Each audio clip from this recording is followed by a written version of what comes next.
पीले दांत वाली बहू। रंजना कभी ब्रश नहीं करती थी। उसे कितनी बार उसके माँ बाप ने डांटा, लेकिन उसका कोई असर उस पर होता ही नहीं था, जिस कारण से उसके दांत पीले पीले हो जाते हैं। शादी के बाद। अरे बहू, वैसे तो तुझ में कोई कमी नहीं है, पर तेरे दांत इतने पीले कैसे हैं बेटा? कैसे मतलब? कोई सर्जरी थोड़ी ना कराई है। वो तो क्या नाम, मैं ब्रश नहीं करती थी तो पीले हो गए। अब क्या करूं? आप कहें तो लाल करवा लूं या फिर काले? यार ये क्या है, क्यों माँ से लड़ रही हो? लड़ रही हूँ? अरे मैं लड़ रही हूँ या ये बोल रही है कि दांत पीले हैं, पीले। अरे तपस्या थोड़ी ना की है इन्हें पीले करने के लिए। बकायदा ब्रश नहीं किया है 20 साल तक, तब जाकर। छी, कैसी बात कर रही हो? ये उस वक्त तो पीले नहीं थे जब हम लोग तुम्हें देखने आए थे। अरे तब साफ करवा लिया होगा डेंटिस्ट के पास जाकर। अब देखो कैसे पीले पीले लग रहे हैं। रंजना सास की तरफ गुस्से से देखती है। फिर शुरू हो गई पीले पीले पीले। अरे पीले तो तब भी थे जब मेरे हाथ का रसगुल्ला उड़ा उड़ा कर खा रही थी और बोल रही थी, लड़की नहीं गुणों का खजाना दे रहे भाई साहब आप। खैर, अब वो लोग करते भी तो क्या करते, पीले दांत वाली बहू पल्ले पड़ी थी तो झेलना तो था ही।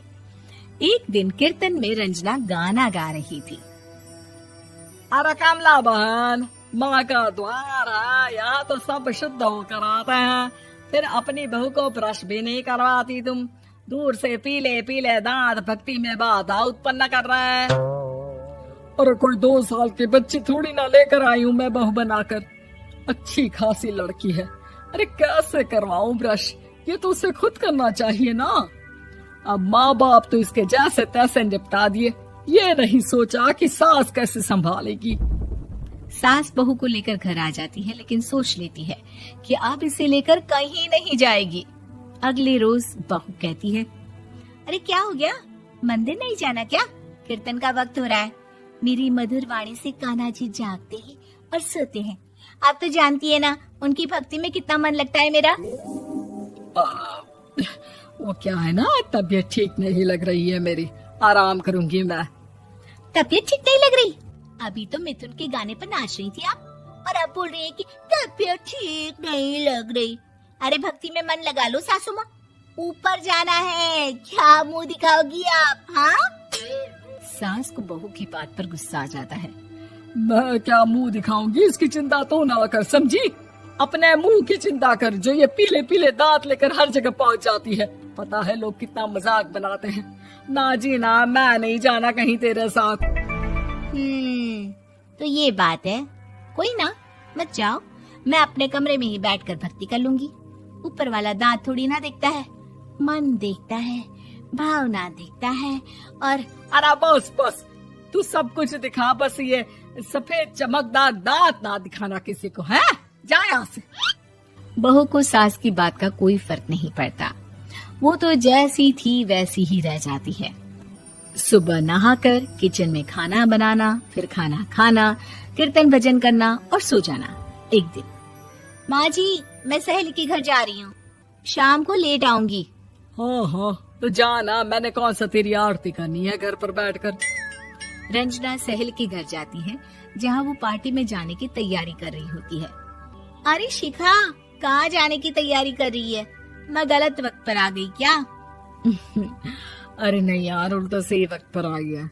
मैंने ये साड़ी और ज्वेलरी निकाली है यार, शाम को इनके ऑफिस की एक पार्टी में जाना है। बताना कैसा लग रहा है ये सब? नहीं यार, इस ड्रेस के साथ तो वो वाली ज्वेलरी अच्छी लगेगी। हाँ हाँ सही बोल रही है, मैंने ध्यान ही नहीं दिया।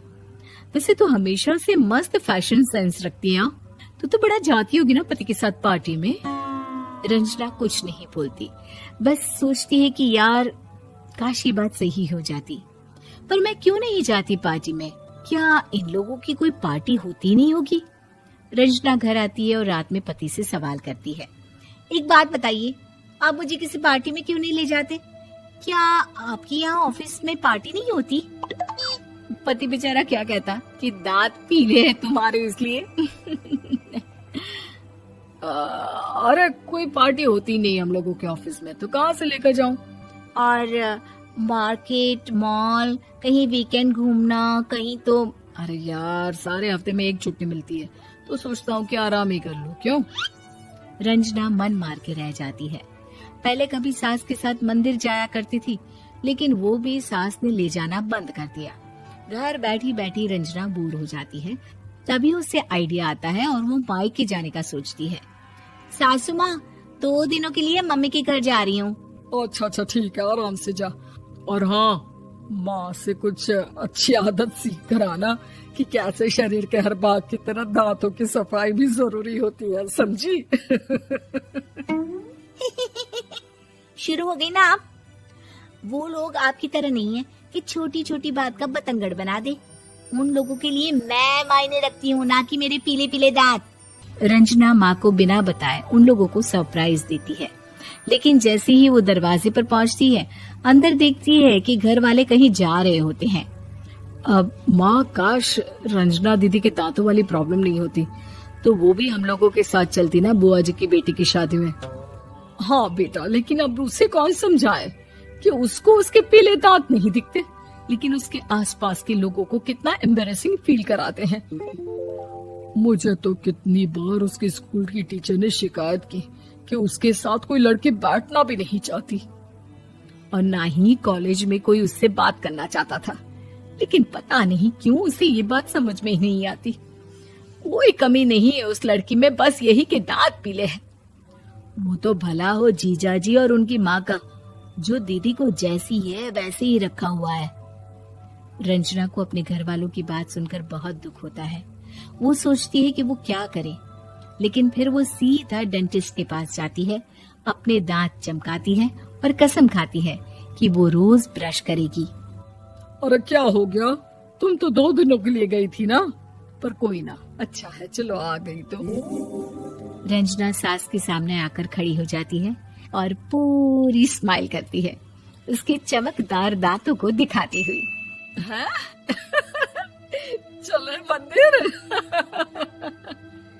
माँ, मुझे माफ कर दीजिए, मैंने आप लोगों को बहुत एम्बेरस